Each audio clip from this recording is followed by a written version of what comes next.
Uyu munsi tugiye kuganira ku ikintu kivuga ngo kuryama wambaye ubusa.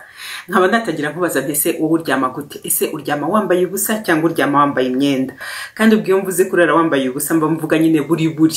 Nubwo rero usanga abantu benshi badakunda kwambara ubusa, kubera ko abenshi usanga ari bumva kwambara ubusa bisa nabi, kwireba yambaye ubusa nawe ku giti cye akumva bimumereye nabi, birasa nabi, ndetse no kuryama bambaye ubusa ugasanga ntabwo babishobora, akibaza ukuntu yakuramo imyambaro yose akajya mu buriri yambaye ubusa, umuntu akumva rwose ntabwo bibaho. Ariko ubushakashatsi bwerekana ko hari abantu bagera ku 8% baryama bambaye ubusa. Ni bakeya, ntabwo ari benshi, ariko nubwo ari bakeya baryama bambaye ubusa buri. Kuryama wambaye ubusa ni byiza cyane kuko muri rusange bituma usinzira neza kurushaho, bityo ukagira stress nkeya. Ibyiza 10 byo kuryama wambaye ubusa rero ni ibihe? Icyambere nuko iyo uryamye imyenda yose wayikuyemo usinzira neza cyane. Ibi bigaterwa nuko adashyuhirana cyane kandi umubiri we ukaba udafite ibintu biba biwiboshyeho biwutangira, donc usinzira neza cyane, ntukanguke inshuro nyinshi ugereranyije na wa wundi waryamye yambaye imyenda. Hanyuma icya kabiri nuko kuryama wambaye ubusa bituma umuntu atekereza neza cyane, kugira ngo rero ubwonko bubashe kwikiza toxic proteins ziba zavubuwe n'imyakura mu gihe irimo gukora akazi ku manywa, mu gihe wari uri maso, bisaba yuko usinzira bihagije. Iyo wasinziriye bihagije nibwo ako kazi kabasha gukorwa. Hanyuma nanone gusinzira wambaye ubusa ku bagabo byaba bituma bagira intangangabo nzima. Abagabo rero baryama bambaye ubusa ngo baba bagira intangangabo nzima ugereranyije n'abagabo barara bambaye imyambaro. Ibi bigaterwa nuko udusabo twabo tw'intanga noneho tuba tugiye hanze twisanzuye, nta kintu na kimwe kidutangira, noneho nyine tukabasha gukora intangangabo twisanzuye kuri bwa bushyuhe twagenewe, nta kintu kituboshye ntaki.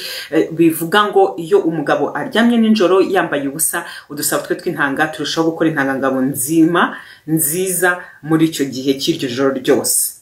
Icya kane nuko ibyo umubiri wakiriye bikoreshwa neza mu gihe cyose waraye wambaye ubusa. No kuvuga ngo metabolism y'umubiri ikora neza. Ibyo twariye ubusanzwe umubiri ubikoresha mu bintu bitandukanye. Umubiri ubikoresha dukora siporo, ariko niyo ukoresha ubwonko burya na calories ziba zikenewe nabwo biba birimo bikoreshwa.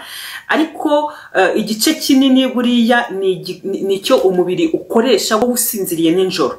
Iyo umuntu asinziriye ninjoro nibwo umubiri ukoresha igice kinini cy'amakarori cyangwa se cy'ibyo bintu ubundi bishobora kwistoka bikaba byatuma ugira umubyibuho ukabije. Kugira ngo rero umubiri ubikore neza, ukoresha amakarori menshi igihe usinziriye, agenda ari menshi, nuko bisaba yuko uba wasinziriye neza. Kuryama rero wambaye ubusa nta kintu na kimwe wambaye bikaba byagufasha kuza gusinzira wese udakanguka cyane, bityo umubiri ugakora akakazi kawo ka metabolism neza. Icya gatanu nuko kuryama wambaye ubusa bituma ubyukana akanyamuneza. Ubushakashatsi rero bugaragaza yuko abantu baraye bambaye ubusa, waba wararanye n'umuntu cyangwa se waba waraye wenyine, kurara wambaye ubusa ni byiza kuko bituma umubiri wawe uvubura umusemburo mwinshi wa oxytocin, umusemburo mwiza cyane dukunda kugarukaho, bityo bigatuma ubyukana akanyamuneza kurusha wa muntu wararanye imyambaro kandi ntugire stress. Hanyuma icya gatandatu, kurara wambaye ubusa bikurinda gusaza imburagihe no kuzana iminkanyari myinshi, donc kandi niyo minkanyari ntize vuba. Kuryama wambaye imyenda ngo bibangamira ivuburwa ry'imisemburo ijyana no gukura. Iyo misemburo ni growth hormone na melatonin.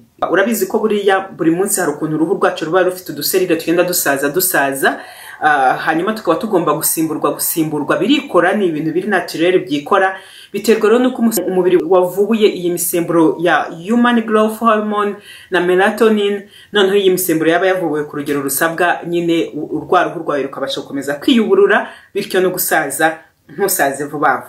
Icya karindwi, bituma rero amaraso atembera neza mu mubiri, nta hantu hiboshye ntaki, amaraso arimo aragenda neza, ari ku bushyuhe busabwa n'ibiki byose, kandi twabonye ko amaraso yatembera neza mu mubiri bikurinda indwara z'umutima, ku bagabo zijyanye n'ibibazo byo kurangiza n'ibindi. Donc itembera ry'amaraso mu mubiri ni ikintu cy'ingenzi cyane. kurara wambaye ubusa bikurinda umubyibuho ukabije, kuko kuryama wambaye ubusa bituma umubiri wawe utavubura umusemburo mwinshi wa cortisol.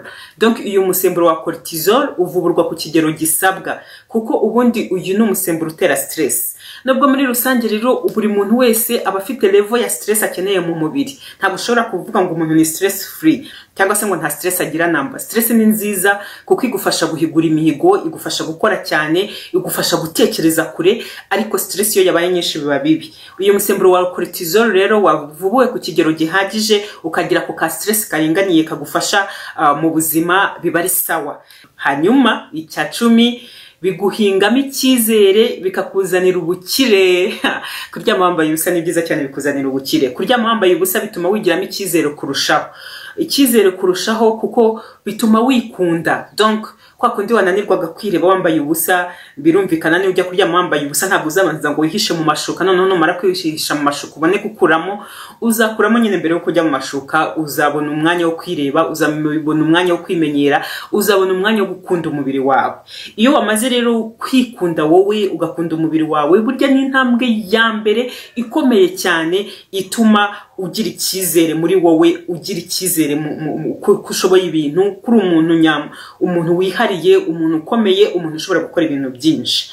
Uyu muntu wifitemo icyizere rero usanga agira intsinzi mu buzima. Niyo mpamvu navuze ngo bikuzanira ubukire, ntabwo bwizana gutyo gusa, ariko umuntu wifitemo icyizere usanga agira intsinzi mu buzima, kuko ari we uhatanira kugera ku byo yiyemeje, kandi niwe ukora business akazitekerezaho, agatekereza uburyo yagera kure, ntahazwe no kuvuga ngo business yanjye igeze aho, ugakomeza gutekereza ni gute yakwiyongera. Ni wa wundi ubona akazi keza kuko ahora ashaka kugera ku kandi kazi kisumbuyeho, akagira ubukire ugereranyije n'abandi bantu batigiramo icyizere. Donc wa muntu wifitemo icyizere n'ujya mu interview ukabona arayatsinda, wa muntu wifitemo icyizere ni ikintu gikomeye cyane.